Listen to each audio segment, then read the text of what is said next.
Ladies and gentlemen, please notice that exits are conveniently located at the front and rear of this auditorium. When leaving the theater, we suggest that the exit at the front of the auditorium will allow you easier access to the parking areas. Thank you. Hi, I'm Mike Field. I'm Mike Butler. And you're listening to Forgotten Cinema. Each episode, we highlight a film that, for a variety of reasons, was forgotten by audiences. Whether it be because a more popular movie was released at the same time, or the film simply didn't catch on with an audience in its initial run. We'll discuss what we love about the movie, or perhaps don't love about it, but we'll always recommend you revisit it. If you enjoy Forgotten Cinema, we want to hear from you. We're on Instagram, Facebook, and TikTok.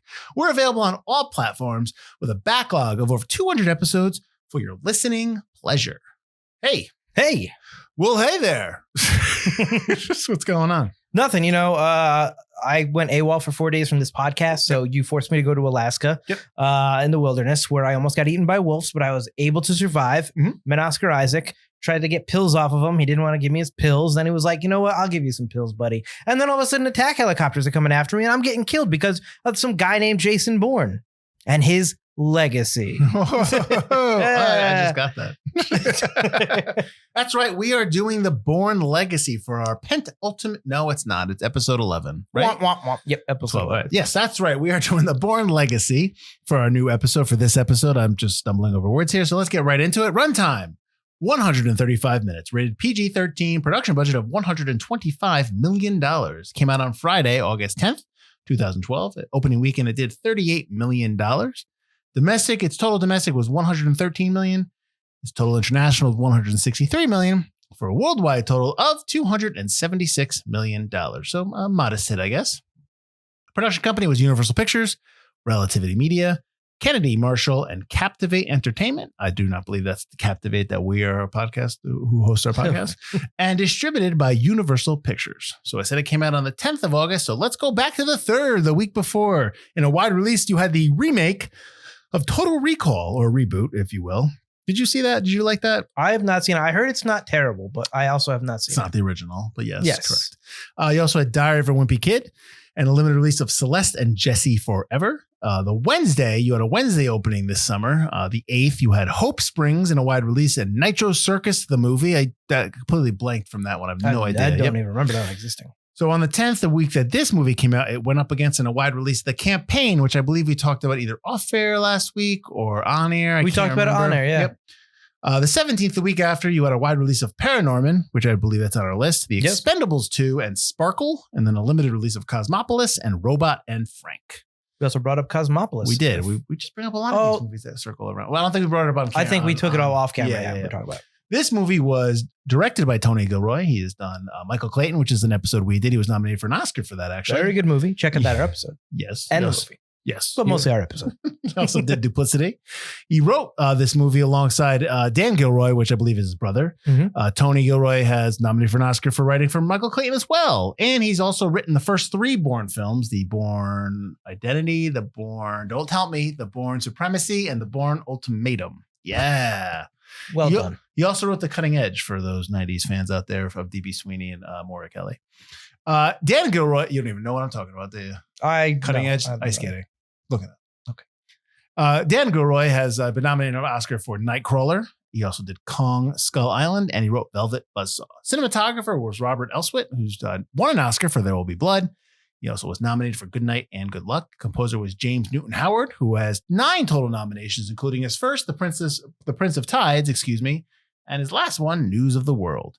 Edited by John Gilroy, I believe yet another brother of Tony and Dan, who has edited Pacific Rim, Warrior, and Suicide Squad. This film was produced by Patrick Crowley, Frank Marshall, Ben Smith, and Jeffrey M. Weiner. Probably Weiner. Crowley has produced all the first 3 Bourne films. He also did Jurassic World Dominion.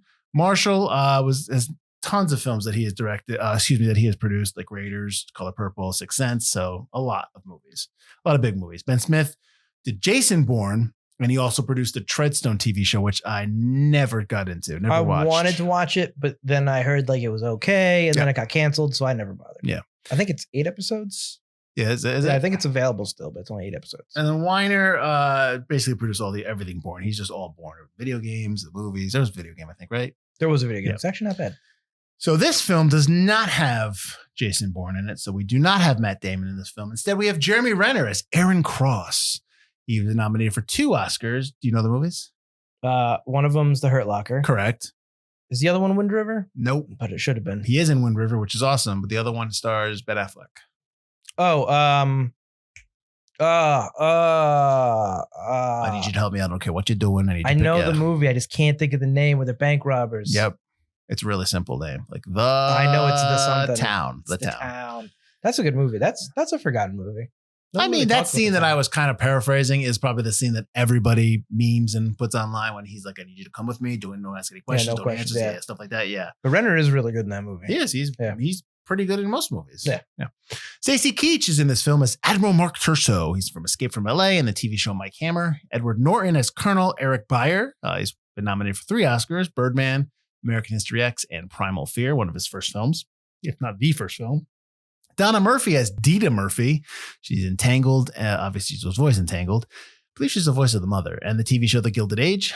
Michael Chernus as Arthur Ingram. He's in the TV show Severance. He's also in Spider-Man Homecoming. Corey Stahl as Zev Vendel. You can kind of see him in the background. He works alongside Byer. He's guy who's fascinated with Jason Bourne. Yeah, you need to get on board. You need to know what we're doing here. He's not even on meds. We got to get this guy. Yelling at him. He's in the TV show Billions, Midnight in Paris, and Ant-Man, obviously. Rachel Weisz as Dr. Marta Shearing. She not won an Oscar for The Constant Gardener. She's also been nominated for The Favorite, and you've probably seen her in the Mummy series. Not the 4th one. Was there a 4th one? Just 3, and she wasn't in the 3rd one. She wasn't in the 3rd one? I thought that's where they recast her. Oh, right. That's right, with Maria Bello. Yes. Right. Well, that was a smart move on her part. I always wanted to look this guy's name up, and I can't. Zelchko Ivanek? I butchered his name. Dr. Donald Folt, he's the one that shoots everyone at the beginning of the movie. He's in TV show Homicide: Life on the Street and TV show Madam Secretary. And then you saw Albert Finney in this, David Strathairn, Scott Glenn. I think Scott Glenn was the only one that actually shot a scene for this movie, because I think Strathairn and maybe Strathairn when he's in that committee. Strathairn when he's in the committee meeting, and then Finney's definitely not. I don't even know. No, you know what? I think Finney is actually they think they shot something here because he looked very. He didn't look well. He looked he looked much older in this film. Older than he was. Yeah. Possible. And then Pamela Andy, her stuff. Was that new? That's new too, where she's getting arrested. They're talking about, hey, what about the court case? Do you have anything to say? Oh, my lawyer says no. Right. Yeah. And Pamela Andy played by Joan Allen. There you go. Nice job, Butler. Right on the top. I love it. Thanks.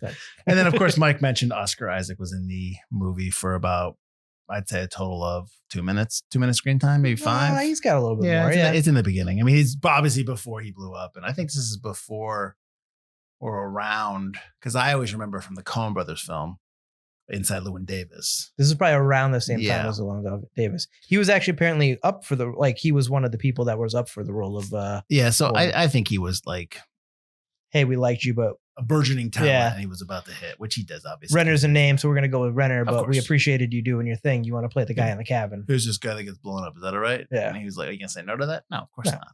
All right. So what's your history with this movie? I know you kind of explained it last week at the end of the show, but kind of explain it again. I love the Bourne franchise. I've always, loved it. Identity's great. Supremacy is good. I'm not a huge fan of the jumpy camera angle in that one. I think it improves in the 3rd one. But like what it does with fight scenes and choreography and stunt work and just like creating a franchise, like a new kind of modern James Bond. I mean, look at Casino Royale and all of Craig's stuff kind of took from Bourne Identity and Identity and Supremacy and Ultimatum as well. So I went before you get to Legacy. I always think that the Bourne Identity is the weakest of the 3 because I think the franchise didn't take off until Paul Greengrass came in and started directing, did the 2nd one and 3rd one. I'm a big Paul Greengrass guy. He did United 93. He did Bloody Sunday. So I always have that. That's always my interpretation of the first 3. I like the other 2 better than the first one. If I had to rank them, it would go 3, 1, 2. Interesting. But I like them all a lot. Sure. But I think 1 has a better story than either 2 or 3. Maybe. Okay. And then 2 is kind of like you can't watch 2 without watching 3 because 2 and 3 really bleed together, even though it wasn't meant to. 2 really doesn't. When you really watch 2 separately, after knowing 3, you're just like, well, now I got to watch 3. Well, that's fair. Because 2 doesn't really complete a story. 3 wraps up the storyline. Yeah, totally. Okay, but go ahead. Go to your legacy point. So I was really pumped for Legacy, like super pumped, even though it wasn't Paul Greengrass, and I didn't know who Tony Gilroy was back then. So I would have been like, oh, that's a good director to get for the thing. But looking back at it now, I was still pumped. I don't really know. He was in the Avengers. He had just been Hawkeye, I think, by this time. Well, 2012. So so 2009 or 2008 was Iron Man. So Avengers is probably, this was August. So the Avengers was the summer, was May in 2012. Okay. So he's blown up. I think I knew of him, but I didn't really know him.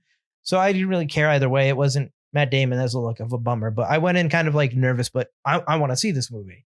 And I watched it and I was like, what is pills? And why is he in this? And he doesn't look like he should be a spy. And I think that's the point. And I just kind of was really down on it.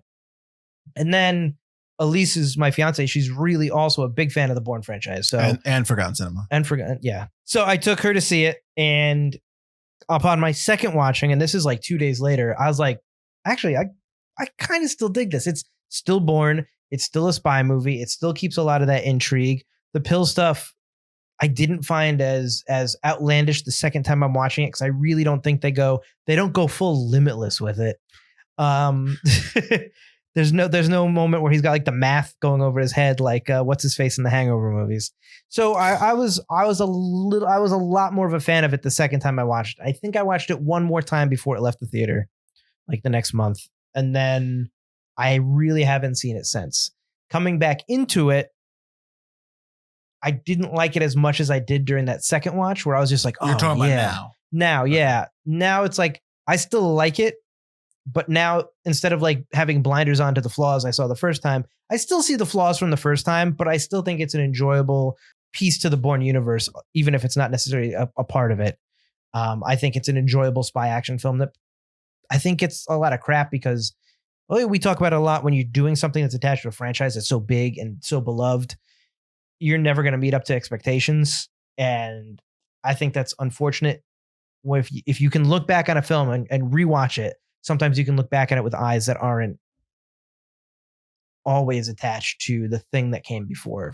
If what I'm saying makes sense. Well, if modern cinema history has taught us anything, it's clearly to double down on that and have more shows and just flood your streaming networks with more shows and more, make the Treadstone TV show and create new characters. Surely so that we can all just get saturated with it and be like, enough's enough. Right? I can't wait for the ballerina as part of the John Wick franchise after the Continental. And then, I know. Or the new what's the Vision show like that the new Vision show that's coming now from. I wasn't even going to go Marvel, but yeah. But that's what I'm talking about. It's Marvel, all from that. Yeah. It's just all like that. It stems from that. We went down from 8 movies and 8 TV shows a year to too much. 4 TV shows and 4 movies. It's still too much. Yeah. 4 should be your total. I feel like one a quarter. This is a big tangent, but I almost feel like we need like the end of Fight Club, but we're standing in front of all the studios with all their archives and they're like all being blown up and stuff like that. Like modern archives.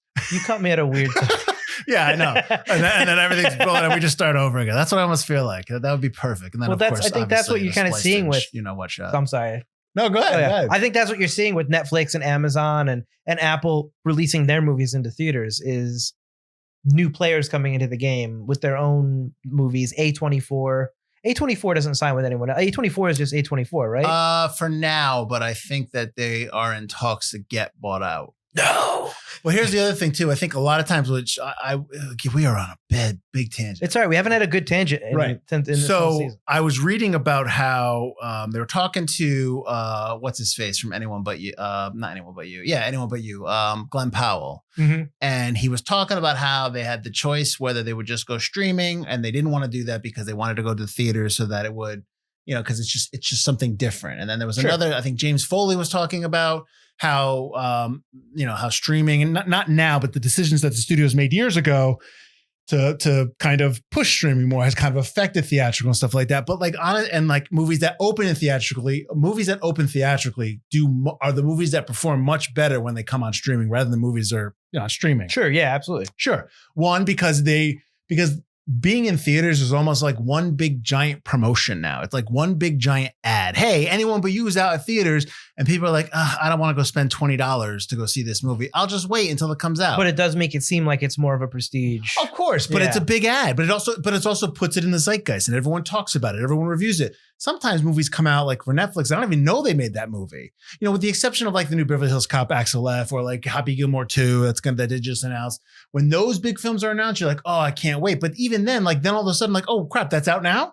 Like there's no advertising. As we're recording this, I think this is the week Atlas comes out with the Jennifer Lopez sci-fi action movie. There's no promotion. No, for that I saw other than one trailer articles for that. about her. There's like one trailer. So I think they do. It's just tough because, but also, Mike, I don't know if it's because we're like older that we are used to a certain, what's the word I'm looking for? A certain cadence of trailer comes out. You go to the theater, you watch one trailer, trailers online, trailers on YouTube, trailers announced. Like, you know, like, I don't know if it's like we're used to a certain way that they come out, whereas there's a different way they come out. Like, I know you're not on TikTok and I'm not on, I'm on it only because of Forgotten Cinema. Right. But a lot of times, like a lot of people younger than us get all their stuff off of TikTok, all their information from TikTok, and maybe they get all their trailer information from TikTok. I'm on Instagram and Instagram Reels all the time, which is a very similar thing. And I know that there's a lot of viral promotions for a lot of things, but I still think a lot of that viral promotion is still theatrical releases. Yeah. Okay. You don't see a lot of viral promotion for streamers at all. All right. Yeah. So let's bring it all the way back to Bourne Legacy. Oh, that's what we're talking about?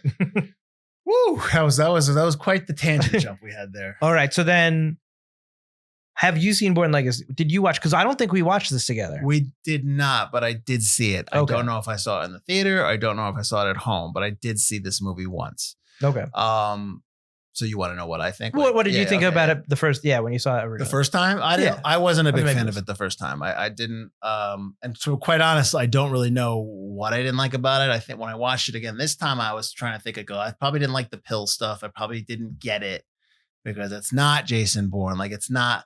You know what I mean? Like that whole thing. So, but to be fair, I forgot about the viraling out. Like I forgot about the fact that these were just the reason why they're blowing up this whole thing is because the Bourne thing was blowing. The Bourne had exposed what they did. Treadstone exposed the broader. He put it out. Yeah, a broader selection of what's it called? The black book programs of the spy agency. So Treadstone was just one of everything of different projects, and everything that touched.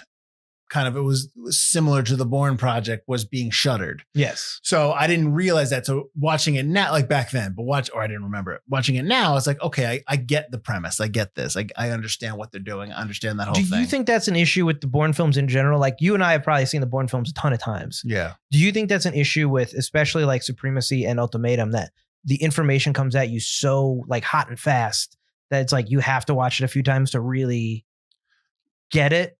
Because they're just like, I'm doing this and now I'm doing this. It's very like, ooh, yeah. Well, with Supremacy and Ultimatum and even Identity, it's always they're trying to get him. They're trying to get Bourne. They're trying to bring him in, kill him, or bring him in. Oh, sure. And he's trying to discover the truth. In the first one, he's trying to discover who he is. And the second and third one, he's trying to discover who started everything because he wants to end it or talk to them or whatever he wants to do. He wants to, he's trying to find out who did what and what they did.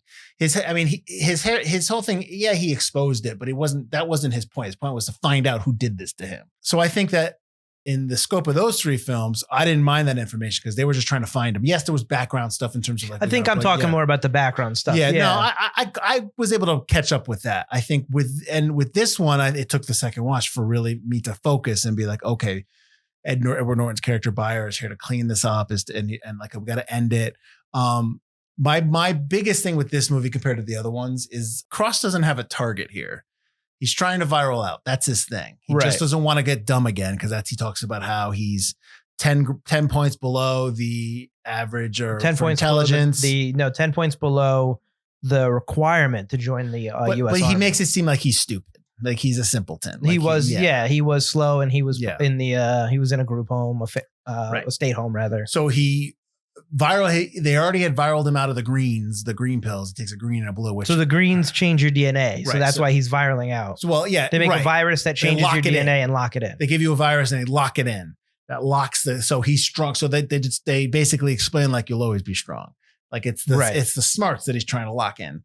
But that's it. Like he's not trying. There's no, you know what I mean? I forgot about that. Yeah. I thought there was a confrontation with Norton's character and there really isn't.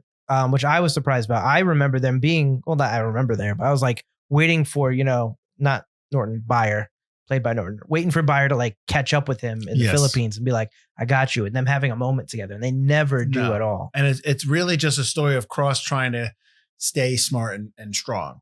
And compared to like the Bourne films where he's on a mission, that's kind of where I'm a little lacking with this movie. I'm just like, okay, so, because like when they get to the pill factory at the end, it's a nice scene, but it's like, oh, this is it. Like it doesn't, and they have that big chase at the end and that's fine with, again, they introduce this dude that's part of their Larks 3 program, which is supposed to be a super soldier program, right? Another Treadstone program. So now we have this big baddie that shows up 20 minutes from the end of the movie and we're supposed to be, okay, like there's nothing, they didn't build this guy up enough for me to be like, oh my God, he's not going to be able to get out of this. I think they do that a lot in the, I guess in Identity, they kind of hint at Clive Owen's existence briefly before they call him. Sure. But you really only get Clive Owen's character toward the end as well. But in Ultimatum. In Supremacy, you get Carl Urban and he's there the whole time. Right. And in Ultimatum, you got the guy that takes a shot that kills the reporter and he's the other guy.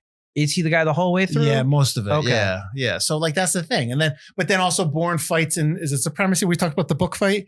Supremacy. That guy's a big, But yeah, that guy's only in, but that's like a mini boss. But that's in the section. Yeah, that's what I'm saying. That's in Morocco. Right. Yeah. I'm just saying that this guy at the end of this movie isn't. He just comes out of nowhere. Right. Yeah. And it makes me laugh because he's chasing him, all of a sudden he's on top of this, he's running across the roof chasing Bourne at the end. And Bourne doesn't know he's being, Cross doesn't know he's being chased. Yeah. Cross is chasing after. He's trying to find Shearing. Marta's she's being chased.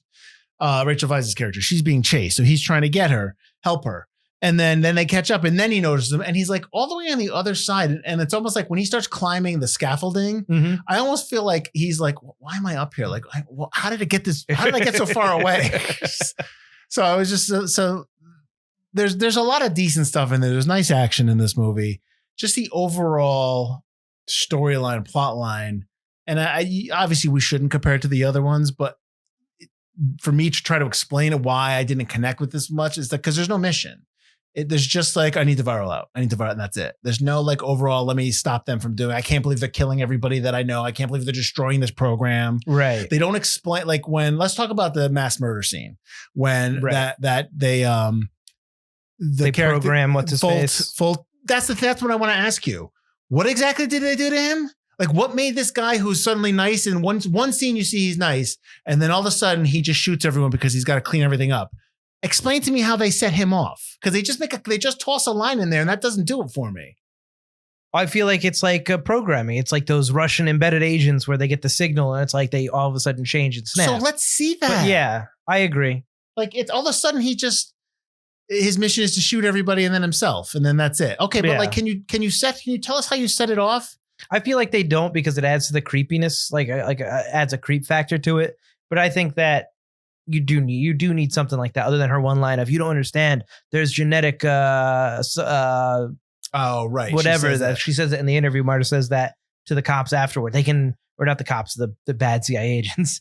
You can set somebody have genetic codes and orders and they'll just snap and do it.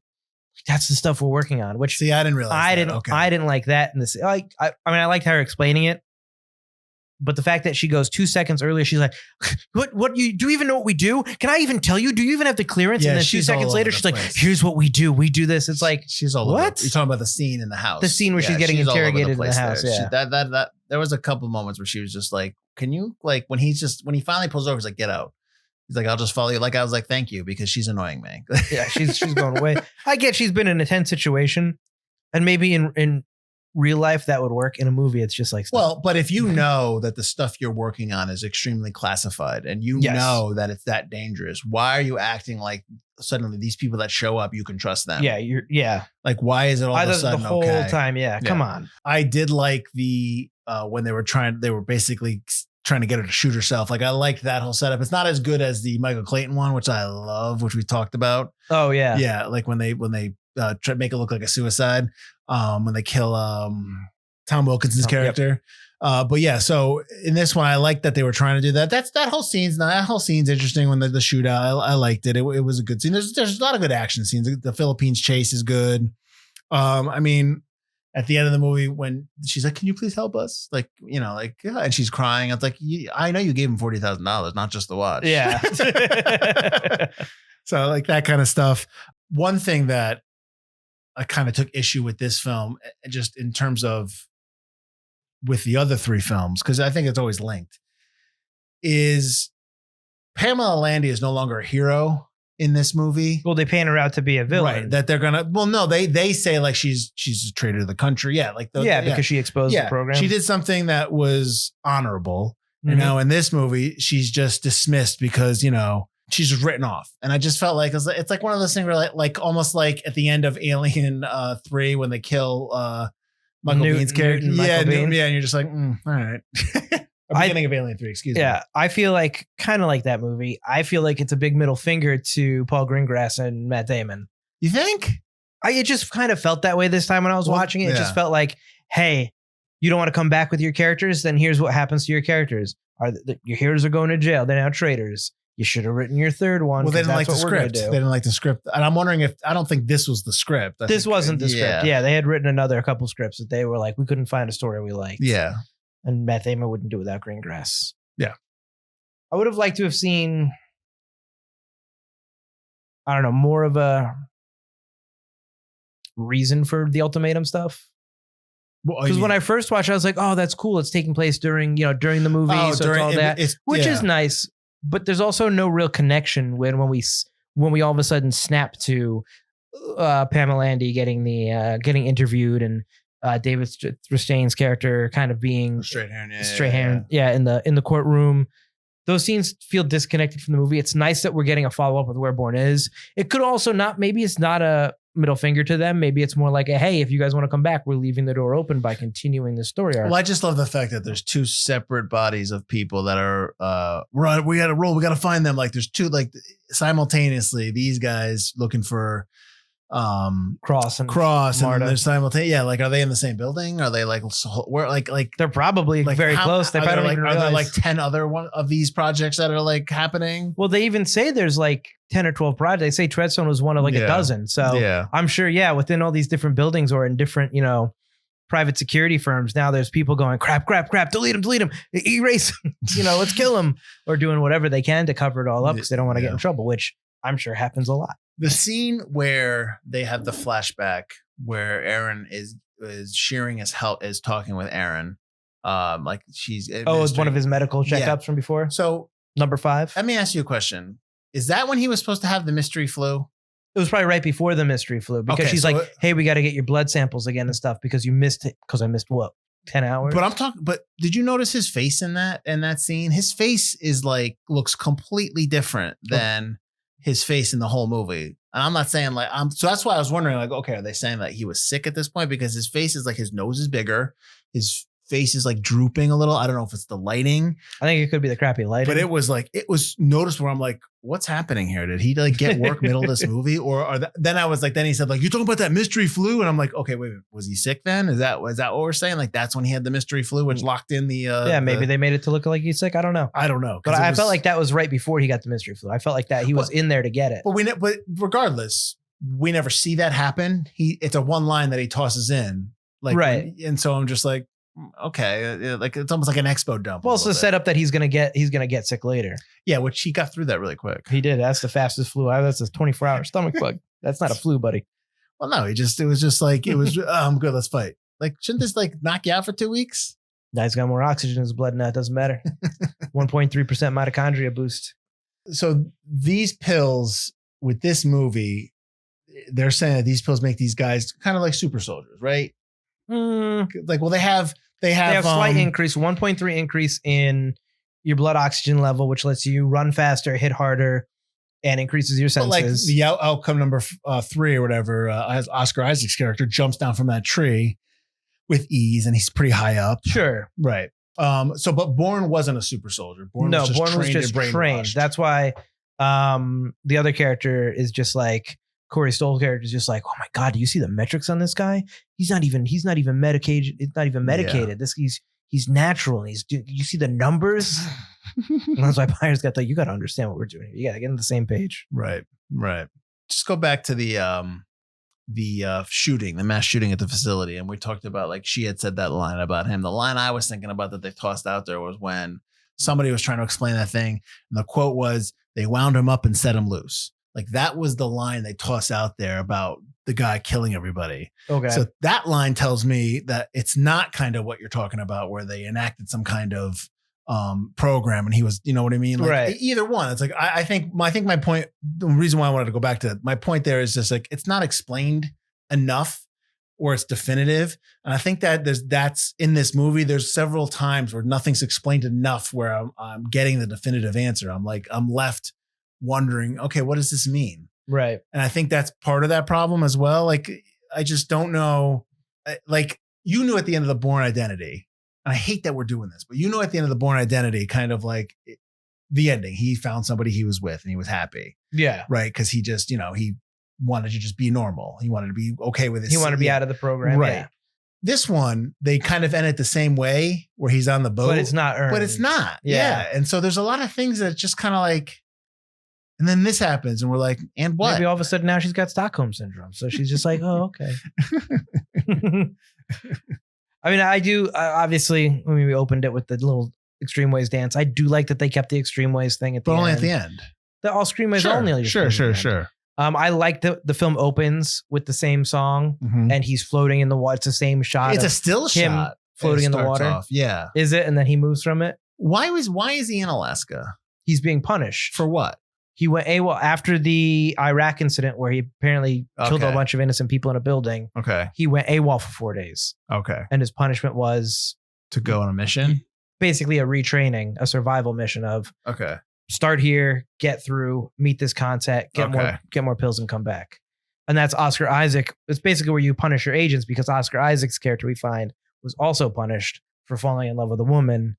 That's how what Cross kind of gets out of him. And that's why he's stationed there, because he also screwed up.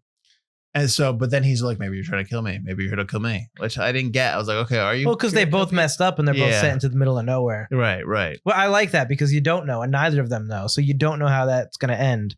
And it turns out they kind of begrudgingly are okay with each other, just in time for Oscar Isaac to get absolutely blown to smithereens. I know. Do you hear that? I'm like, don't you have the same abilities as? Well, he's inside at the moment. No, but I know. But he's like, do you hear that? I'm like, don't you hear it too? And then instead of going looking for his body, like, oh man, are you all right? He's like, pills. Yeah, I know. Like, that was a good shot that they actually got the pills in the snow all melted.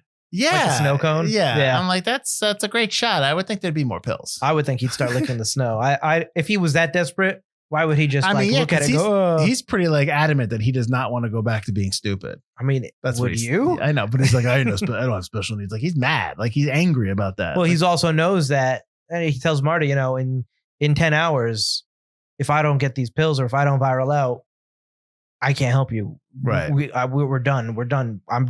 There's no stopping them from getting us at that point. Yeah. And for all the setup of Larks 3, which we talked about him being this, like, he ain't great. No. He's not very sneaky. For him being like the ultimate, I guess, a better super soldier than whatever they are. They don't need it's not something they need to take pills. I guess they give him a shot and he's good to go. They probably viral them out right from the start. He's taken out by shearing real easily. Like, well, he was already shot at that point. He was, but come on. He should be able to take out a civilian. He almost takes her out. When he hits that pole, he's definitely dead. Of course. So last week on the show, I think I talked about how I wasn't a big fan of Hunters season 2. Remember I was talking about Hunters? You did your little thing. So one of the characters in Hunters season 1 and 2, Joe, is the guy who plays the Larks 3. So he pops on and is like, hey. And I also will say this. It kind of got better at the end of that. That's it. Okay. So I might have jumped the gun, but still not as good as the first one. But the second season it kind of got, and then I realized that Udo Kier is actually playing Hitler. So I was like, oh, okay. I know this guy. So that poor bastard. Always playing like he was good. Germans. He was good as I guess a geriatric Hitler, but he's in like old age makeup and stuff. Well, that's the whole thing with the second season is no, he's older. Udo Kier's older now, but that's the whole thing with. He's older in Blade 2 or Blade, which is the one where he burns out. I'm thinking of a different guy who's got a similar kind of really German name. The guy who was just in League of Ungentlemanly Warfare. Oh, you're thinking of the bad guy, the main bad guy. Yeah. Oh, who was in Inglourious Bastards, right? Yes.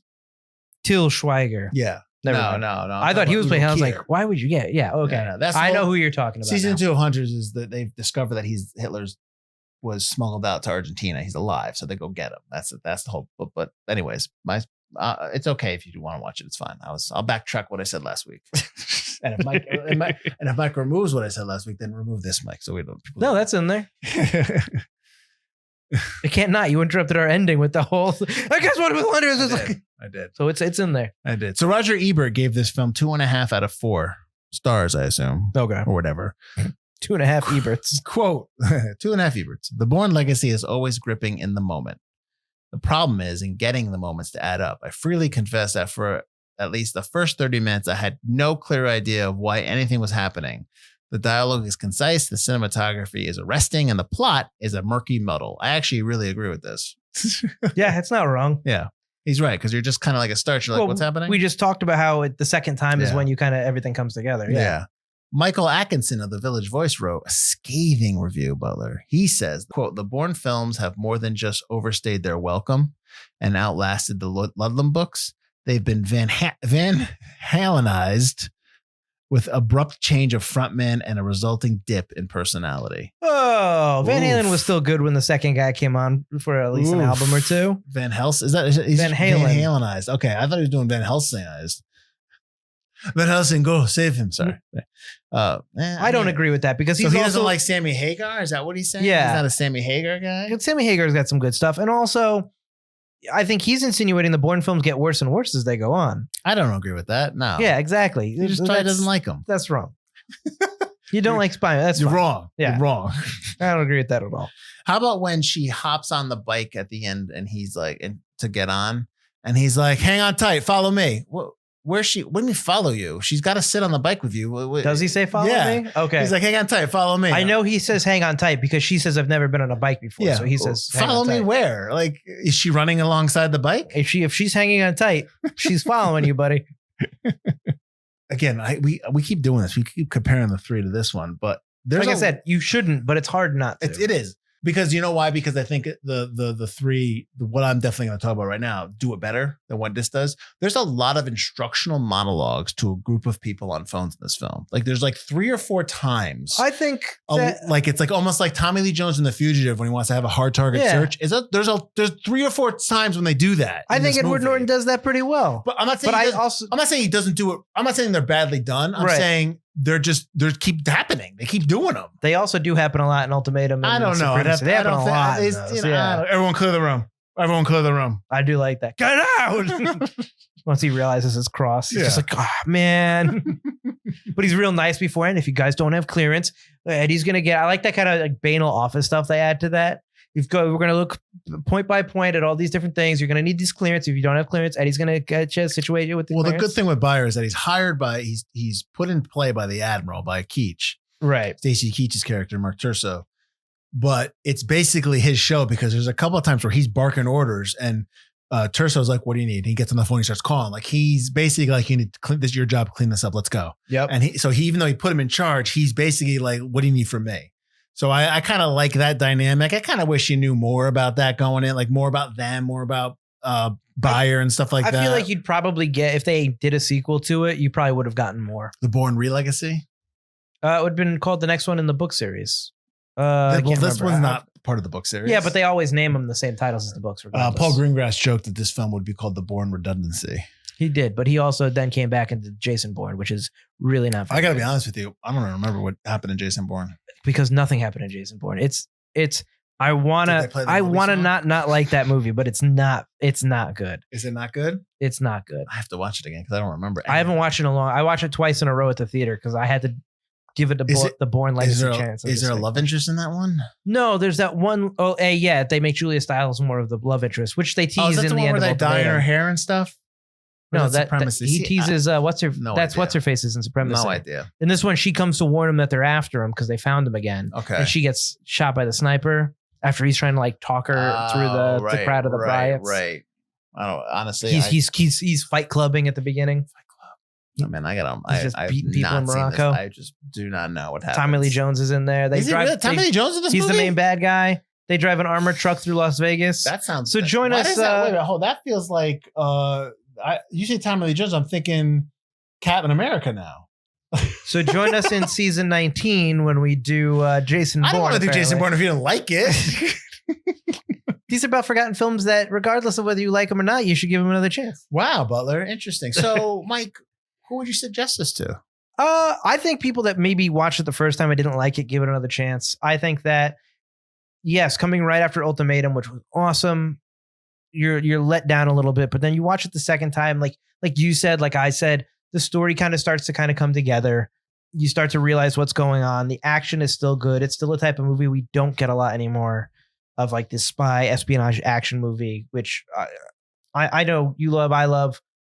Well, I think I like him more than you do. Spy stuff? The spy stuff movies. Oh, no, I like spy stuff. I'm a mystery guy, so I like stuff when people are trying to solve a mystery and when the mystery's good and what's happening and stuff like that. You know, even when you know the bad guys, but still the good guy has to get to that point, like kind of like a Michael Clayton where you know what's happening, but he doesn't know. Yeah. No, I enjoy good spy stuff. My problem with spy movies is when I don't know who to trust anymore and I get confused. I'm like, why are we believing him? Like, so that's just me though. No, I mean, I always view the Bourne films as action films. You know, sure, what I mean? but this has good action spy, pieces but in yeah, it. exactly. Yeah. So I would recommend this to anybody who likes action who hasn't seen it, or maybe just heard the bad reviews from the first time it came out and never gave it its own chance, or people who watched it. You know, it's almost 10 years old now.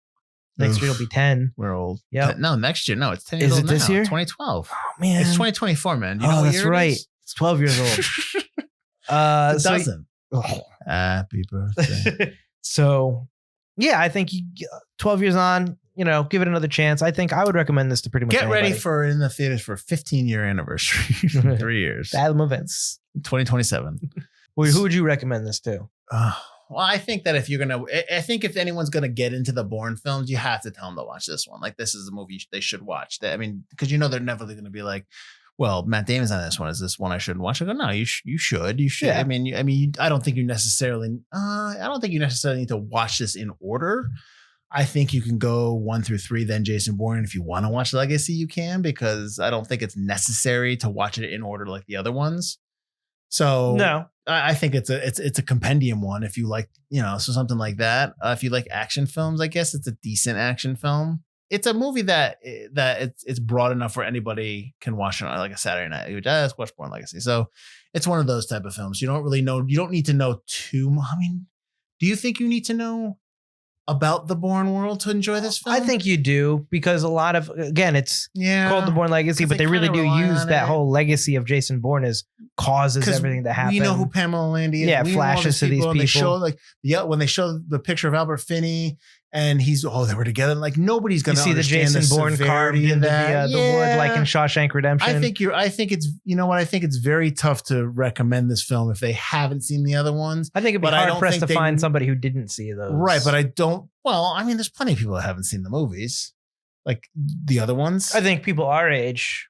Okay, so people who watch don't movies, have like a decent grasp of it. Yeah. Okay. I just think that it's funny because this movie you don't really need to watch in the order of the Bourne films. You know what I mean? Like, you can watch it whenever. You can watch Jason Bourne where he's the star in it. You can watch those straight through. Sure. But this is a film that you really can't watch solo, because even though you may be able to follow the plotline of the Bourne Legacy, all the stuff they're referencing is stuff that you have no idea what they're talking about, and it probably would bother you because you're like, who are these people? What was this guy? What was that guy? Yeah. So it's weird. It's a story that you need to watch the other ones, and quite honestly, and we've talked about this, you really shouldn't. You shouldn't have movies like that. A movie should be able to exist on its own. Star Wars is a classic tale, a classic point where, like, if there was no other movies after Star Wars, that's it. You're good. It's over. Story's over. We're done. Obviously, it's not over. There's more, but that's like, each movie should be able to exist in its own world. I don't think this movie does. I think, yeah. I don't disagree. I think you have to watch at least the first 3 Bournes. And that's probably why I guess we could lead into why we think it's forgotten is it doesn't really, it's a compendium, but it doesn't fit within the series. So I don't think people didn't latch on. Right. People were like, oh, it's not Matt Damon. Mm-hmm. I'm out. And then the reviews didn't help it. Even though it's a decent film. It really isn't. Again, it's it's hindered by the baggage of what came before. Sure. And that's not bad baggage. It's great baggage, but that's a problem with a lot of things. Yeah. And it's got a lot to live up to in terms of that. Yeah, agreed. All right, Mike. So where can I find us?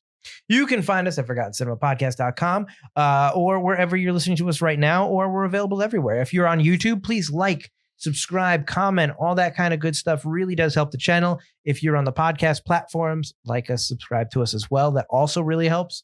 Everything helps. And yeah, exactly. And if you're so inclined to go to our Patreon, we have a Patreon. It's free to join. When you're on there, you get to see our posts. You get access into our Discord, where you could talk to us about movies right then and there in the chat room in Discord. And if you are more inclined and you want to actually support the show, you can join one of the tiers. You get exclusive episodes. We're smack dab in the middle of our Aliens series right now, doing our leading up to the brand new Alien Romulus.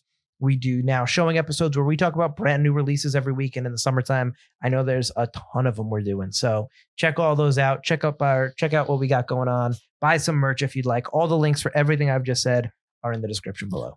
And join us next week as we're going to 1993 to watch the Bruce Willis on a boat action film, Striking Distance. I'm just glad we're watching this because we brought it up in conversation like 8 times. And then I randomly had 3 other conversations about it. So I'm glad. With other people? Yeah. And that's why I'm glad we put it on the list, because like we were both talking about it. I'm like, I've had like 3 conversations outside of this. So I'm glad I'm finally just erasing it from my conversation. Like it's just for some reason kept popping up. I don't know if I'm glad I revisited it, but we'll find out. We next were week. destined to watch this movie. Exactly. All right. That's great. So that's next week, Striking Distance. Thanks again for listening. Thanks for watching. I'm Mike Field. I'm Mike Butler. And this has been Forgotten Cinema. Movie's Movie's going to sue you. He's going to sue. Moby, no! Litigious.